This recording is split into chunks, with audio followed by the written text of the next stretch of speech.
Hi, Todd VanDenburg here with VanDenburg Capital Management and another Uncommon Sense update. So as you've probably noticed for the last couple of weeks, we've had some pretty serious market volatility, mostly to the downside. As I report now, the Dow's sitting at just under 25,000. It's down quite a bit in the last couple of weeks. And some people are a little concerned. I've been getting a lot of questions about, what's going on now and is it the beginning of the end? And so I just want to report a little bit about what I think is going on, because there's three things that I think are going on here.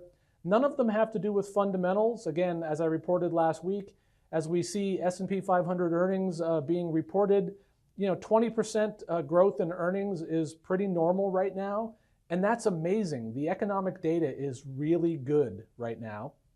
But that doesn't mean that there's not volatility. So let me take a quick second and explain what I think is going on. So the first part, and there's three parts here. The first part has to do with fears over the Fed raising interest rate. And even though the Fed said that they think the economy is strong and it's likely to get stronger in the coming quarters, they are thinking about raising interest rates and likely to raise interest rates because they've kept them so low for so long that if the economy actually starts to have a problem and the Federal Reserve doesn't have the ability to lower interest rates, that gives them no ammunition to try to help the economy. So they're going to raise interest rates. It is what it is. But interest rates are still historically low, so that really, in our view, that's not going to have a major impact. But we understand the fear.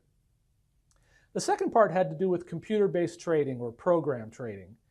And so as the market started to go down a little bit because of the selling with concern over interest rates, the computer programs sort of took over, and as they saw key trend indicators indicating that the market might continue down, they basically accelerated the problem.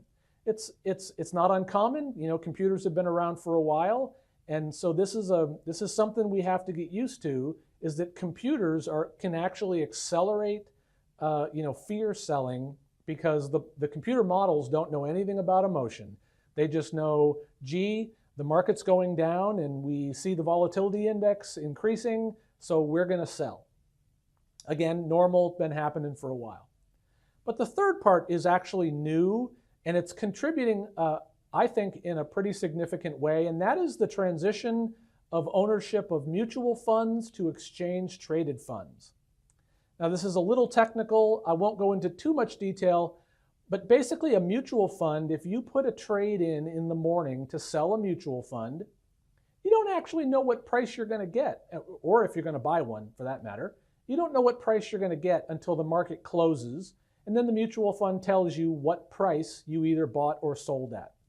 So what that means is that you can put a trade in, and you can take it off the system. You can do all kinds of stuff during the day, and the market is none the wiser because it's not real unless the trade is on the system when the market closes.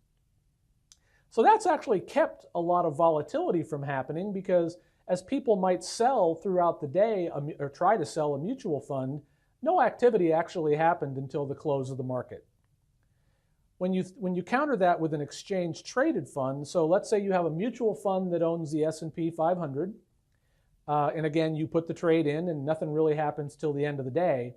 If you own that same S&P 500 through an exchange-traded fund, well, that trade actually happens in real time. So exchange-traded funds are priced all day long. As you want to buy or you want to sell, those trades actually happen in real time.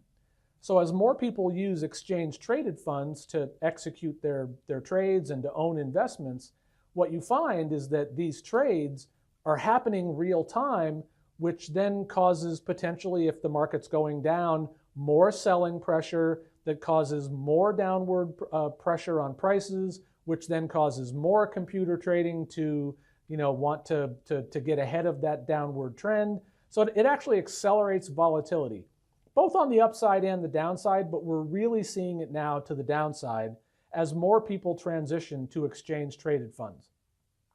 Now, there are very real reasons for owning exchange-traded funds. Exchange-traded funds have a much better tax treatment than mutual funds. If a mutual fund manager sells something in their fund and they sold it at a profit, then the investors that own that mutual fund will get a capital gain report at the end of the year that says that they have to pay taxes on those gains. Contrast that with an exchange-traded fund that owns the same thing. If they sell within the fund, those capital gains aren't immediately passed on to investors. They sort of have a different tax treatment. So my hope is that the regulators start looking more closely at this and maybe give exchange-traded fund investors and mutual fund investors comparable tax treatment, because what we find is that many investors, people that have a longer time horizon, are getting caught up in short-term volatility that's caused by traders.